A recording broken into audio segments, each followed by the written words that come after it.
ஒரு பெண்ணுக்கு கர்ப்பம் ஏற்படலன்னா, அதுக்கு ஆண்கள் சைட்லேருந்து என்ன காரணங்கள்? முதல்ல செக்ஸ் பிரச்சனைகள். என்ன? விரைப்புத்தன்மை கோளாறு சரியாக வராமல் போகிறது. 2வது பெண் ஜனன உறுப்பில் ஆண் உறுப்பு செலுத்துறதுக்கு முந்தையே விந்து வெளியேறது. அதாவது எக்ஸ்ட்ரா வஜைனல் ப்ரீமெச்சூர் இஜாக்குலேஷன்.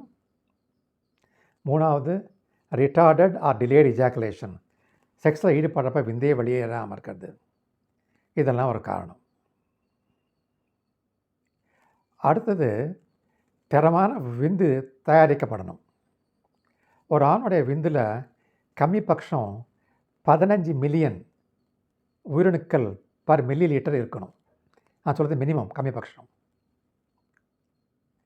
2வது அந்த உயிரணுக்களில் அட்லீஸ்ட் 4%, 4% அதோடைய ஸ்ட்ரக்சர், அமைப்பு நல்லா இருக்கணும். அடுத்தது இந்த உயிரணுக்களில் 40%, 40% அதோடைய மூமெண்ட் நல்லா இருக்கணும், நீச்சல் அடிச்சுட்டு போகிறதுக்கு. ஏன்னா ஒரு ஆண் கழிச்ச பிறகு பெண்ணுடைய ஜனன உறுப்புலேருந்து ஃபெலோப்பியன் டியூப் அங்கே போய் சேர்றது, அங்கே கருமுட்டை இருக்கும், அங்கே போய் சேர்றதுக்கு கிட்டத்தட்ட 4லேருந்து 5 மணி நேரம் ஆகும். அது வரைக்கும் நீச்சல் அடிச்சு போகிறதுக்கு தேவைப்படுது டைம். இதெல்லாம் ஒழுங்காக இருக்கணும். அதுக்கு பிறகு ஒரு டெக்னிக் சொல்கிறோம் இல்லையா, அது சரியாக இருக்கணும். எந்த பொசிஷனில் செக்ஸில் ஈடுபட்டிருக்காங்க. அதாவது செக்ஸை இன்பம் கிடைக்குன்னு சொல்லிவிட்டு பெண் மேலுக்கு வந்தால் பிரயோஜனம் கிடையாது. ஏன்னா உயிரணுக்கள் கர்ப்பப்பையில் பார்க்க முடியாது. அதே மாதிரி சைட் டு சைட் பொசிஷன், 2 பேரும் படுத்துட்டு ஒரு சைடில் இருக்கிறப்போ மேலே கிடையாது, மேலே கீழே கிடையாது, சைடு பை சைடு. அப்போ கூட உயிரணுக்கள் பெண்ணுடைய கர்ப்பப்பையில் ஈஸியாக போகிறதுக்கு சான்ஸ், வாய்ப்புகள் கம்மி. அதுக்கப்புறம் ஃபால்ட்டி டெக்னிக்ஸ், அதாவது செக்ஸில் ஈடுபடுறப்போ ஒரு சில தவறான முறைப்பாடு பண்ணுறாங்க. என்னது அது? ஸ்மூத்தாக இருக்குன்னு சொல்லிவிட்டு விளக்கெண்ணெய், தேங்காய் எண்ணெய் போடுறாங்க. விளக்கெண்ணெய், தேங்காய் எண்ணெய் அப்படின்னு போட்டோமே என்ன ஆகும்னா, இந்த ஸ்பெர்ம் இருக்கலையே உயிரணுக்கள் அதோடைய மூமெண்ட்டை பிளாக் பண்ணிவிடும். அதே மாதிரி தான் வேஸ்டைன், பெட்ரோலியம் ஜெல்லி போட்டாங்க கூட உயிரணுக்களுடைய மூமெண்ட் பாதிப்பு ஏற்படும். இப்போ கருமுட்டை சேராதது. அதற்கு பிறகு ஆணுடைய ஜனன உறுப்பில் பிறப்பு கோளாறு இருக்கக்கூடாது. ஹைப்போஸ்போடியாஸ்னு ஒரு கண்டிஷன் இருக்குது.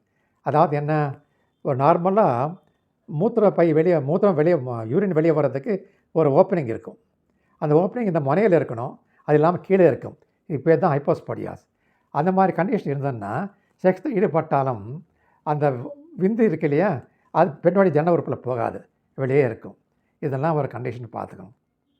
சரி, பெண் சைட்லேருந்து என்ன? பெண்ணுடைய கருமுட்டை பையிலேருந்து கருமுட்டை பக்கமாகி வெளியே வராது. இதுக்கு என்ன காரணம்? ஹார்மோன் கோளாறு காரணம்.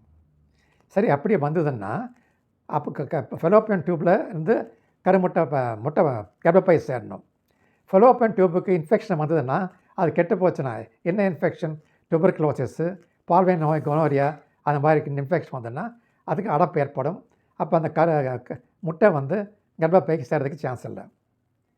அது அடுத்தது ஒரு வேளை அப்படி நல்லா இருந்து அது ரெண்டுமே சேர்ந்து ஃபெர்டிலைஸ் ஆகி அந்த ஃபெர்டிலைஸ் ஆன முட்டை கர்ப்பப்பை உள்புறை இன்னர் லைனிங்கில் இருக்கணும், இம்ப்ளான்டேஷன் சொல்லுவோம்.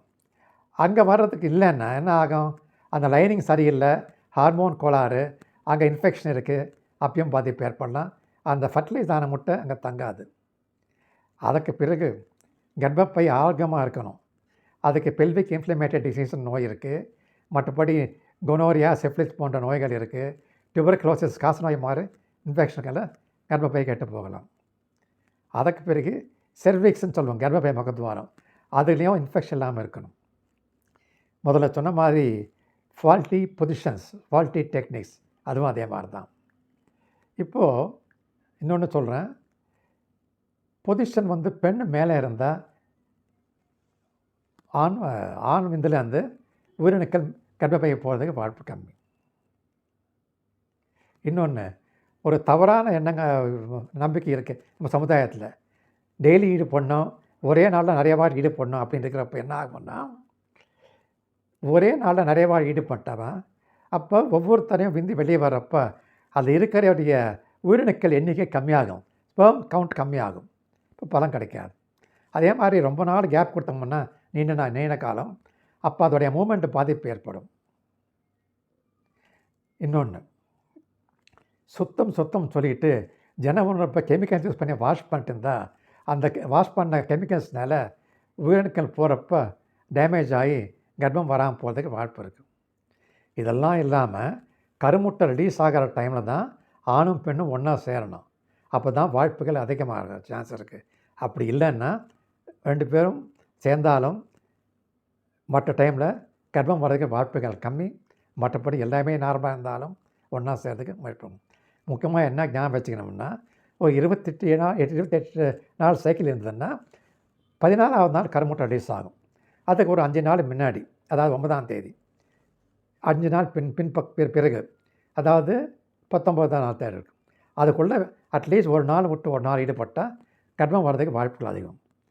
பட் ஜென்ரலாக சொல்லப்போனால் கர்ப்பம் வர்றது ஒரு ஆக்சிடெண்ட், ஒரு சான்ஸ் தான். ஆனால் பொதுவாக நிறைய பேருக்கு அது சுமூகமாக நடந்து போகும். ஏதோ சில பேருக்கு வராமல் போயிடும். அப்படி இருந்தால் அவங்க டாக்டரை கன்சல்ட் பண்ணி ட்ரீட்மெண்ட் எடுத்துக்கோங்க.